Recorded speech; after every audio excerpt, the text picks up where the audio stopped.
Hello. This round we're getting into chapter 5 of The Power of Awareness by Neville Goddard. This chapter is called The Truth That Sets You Free. And if this is the first round that you're joining in on, it's okay. It's The Power of Awareness. You can join in at any time. If you want to catch up, there's a playlist just for you. It's all good. No worries. In this round, I'm just going to let it flow. You know what I mean? I don't have any actual notes. I'm just going to let it flow. This feels like a really good chapter for that type, so let's do that. The drama of life is a psychological one in which all the conditions, circumstances, and events of your life are brought to pass by your assumptions. Since your life is determined by your assumptions, you are forced to recognize the fact that you are either slave to your assumptions or their master. To become the master of your assumptions is the key to undreamed of freedom and happiness. You can attain this mastery by deliberate, conscious control of your imagination. You determine your assumptions in this way. Form a mental picture. Form a mental image is what he actually wrote. A picture of the state desired, of the person you want to be. Concentrate your attention upon the feeling that you are already that person. Because you are, right? Yeah. First, visualize the picture in your consciousness. If you struggle with visualization, like you can still, even you can still think of like your day, right? Like for example, this is something that Neville actually mentions a time or two in throughout his books and such. Like just think about your day. Think about when you woke up and what you did and you got up. I don't know if you put on a robe or your actual clothes first, went to get some coffee or tea, some breaky or something. Maybe you just munched on the way to work, whatever your day may be.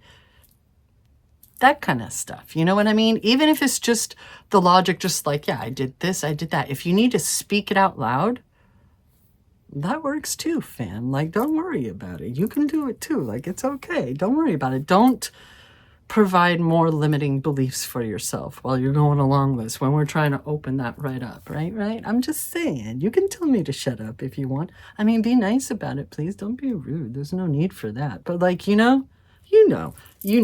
I'm not going to talk to you like you're stupid. So first, visualize the picture in your consciousness, right? Then feel yourself to be in that state as though it actually formed your surrounding world.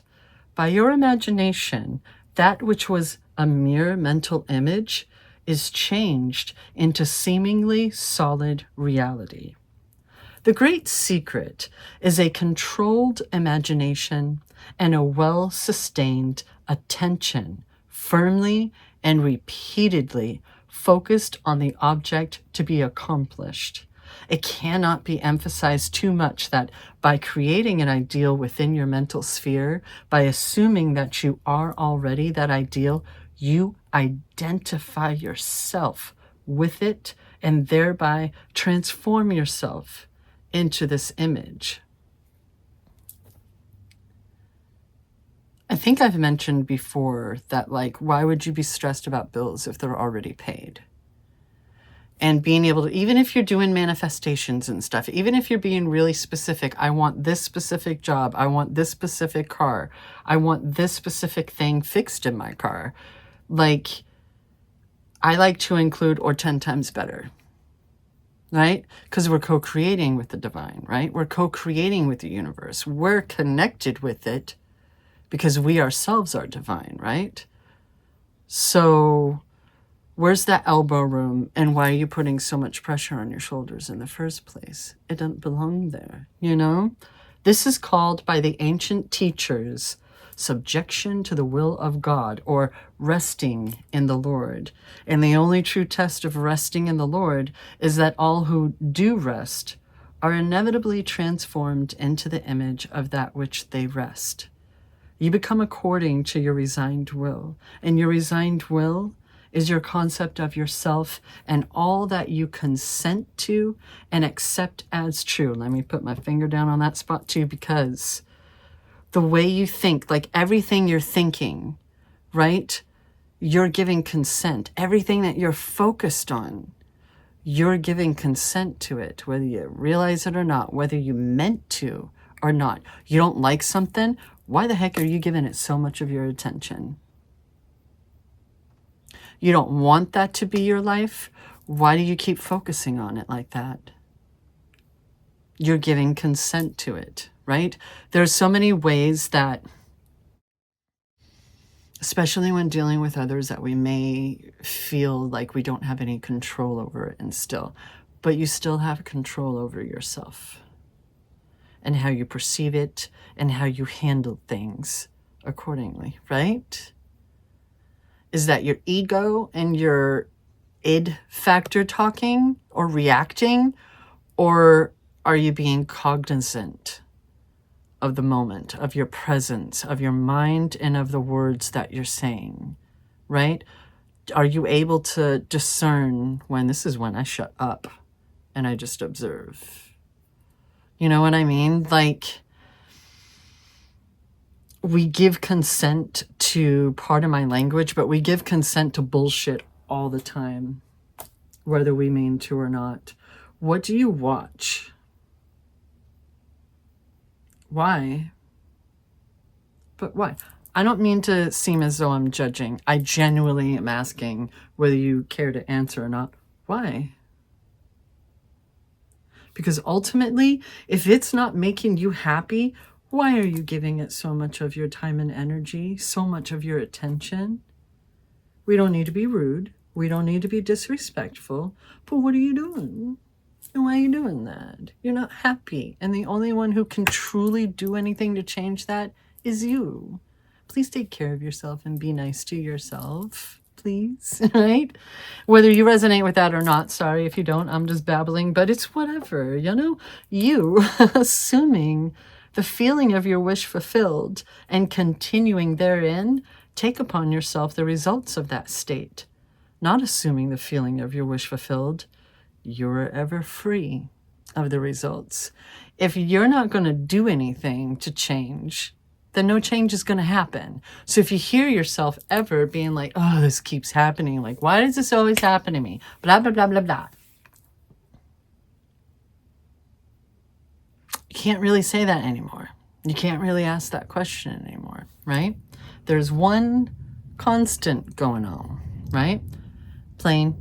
So you, when you understand the redemptive function of imagination, you hold in your hands the key to the solution of all of your problems.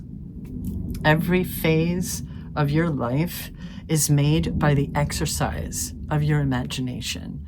Determined imagination alone is the means of your progress, of fulfilling your dreams. That's why so many manifestation coaches, so many people doing affirmations and following the law of attraction, the law of assumption, which this is basically the groundwork for that kind of shit, right?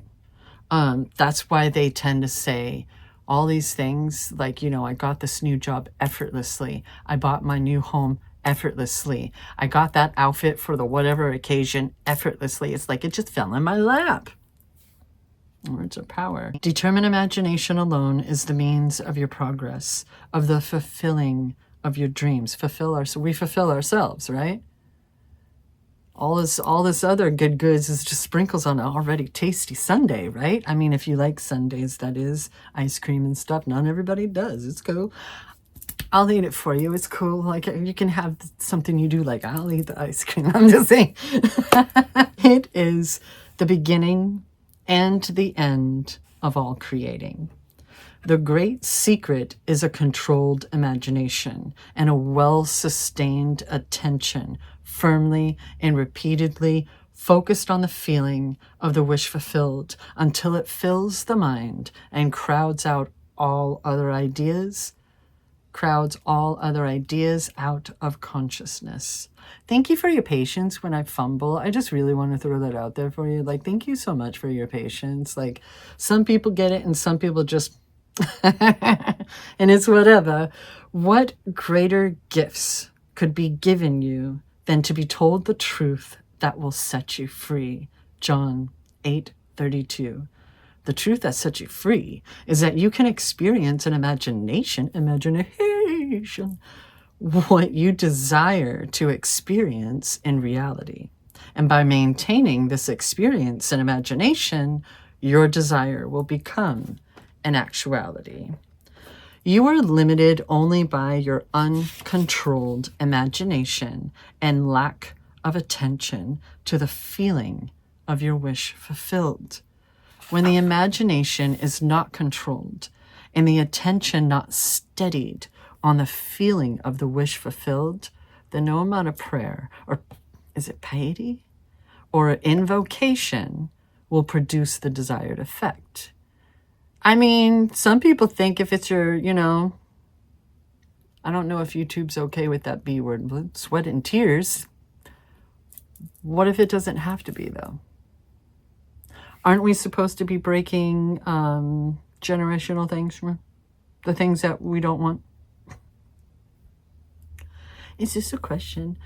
When you call up at will, whatsoever image you please, when the forms of your imagination are so vivid to you as the forms of nature, you are master of your fate. You must stop spending your thoughts, your time, and your money.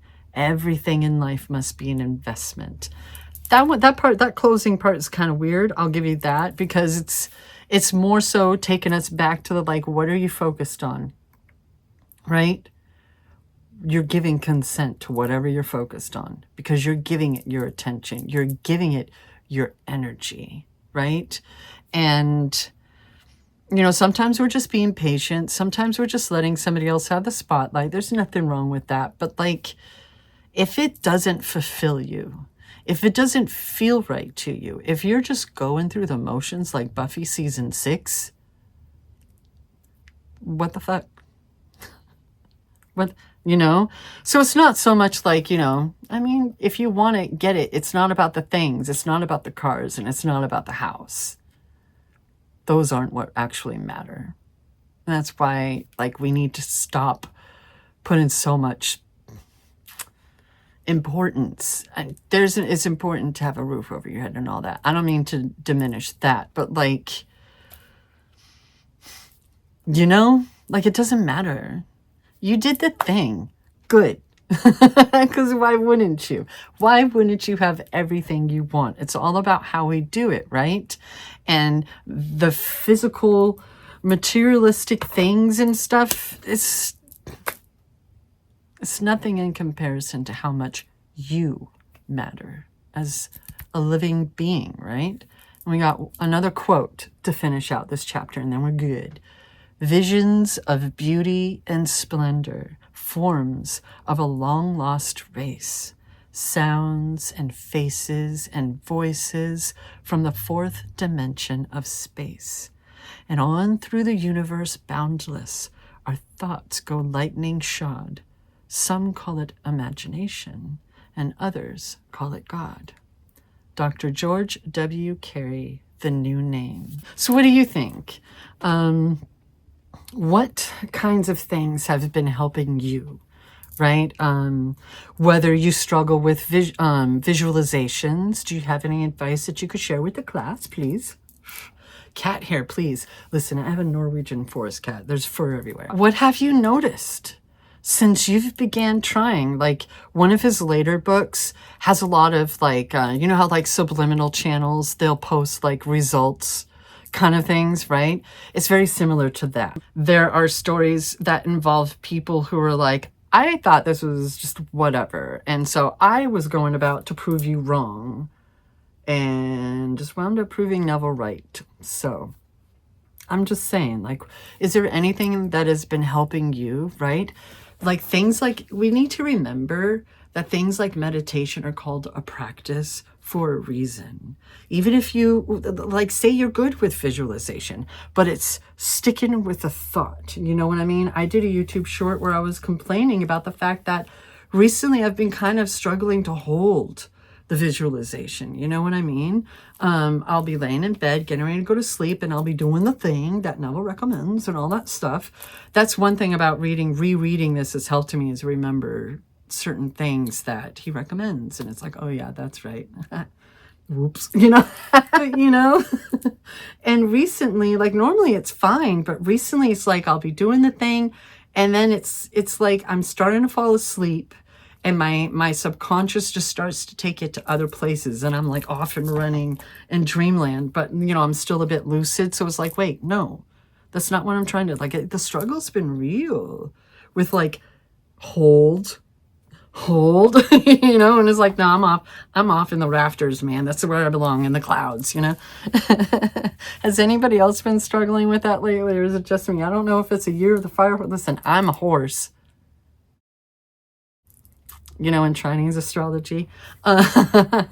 So when I learned that this is the fire horse year, I was like, the world doesn't know what it's in for. A lot of change is occurring. Like, it's I feel like I kind of don't even have to say that. If people are like, have any ideas to what's going on in the world, I feel like you're like, oh, if you didn't know about the fire horse thing, oh, that kind of, you know what, that kind of makes sense. And that switched over in what, March? It's getting loud in my house, so thank you so much for joining. I really appreciate the company while working through The Power of Awareness by Neville Goddard. And yeah, let me know your thoughts down below in the comments. I really appreciate your company, fam. Thank you so much for sharing this with me. And again, thank you for choosing to be present.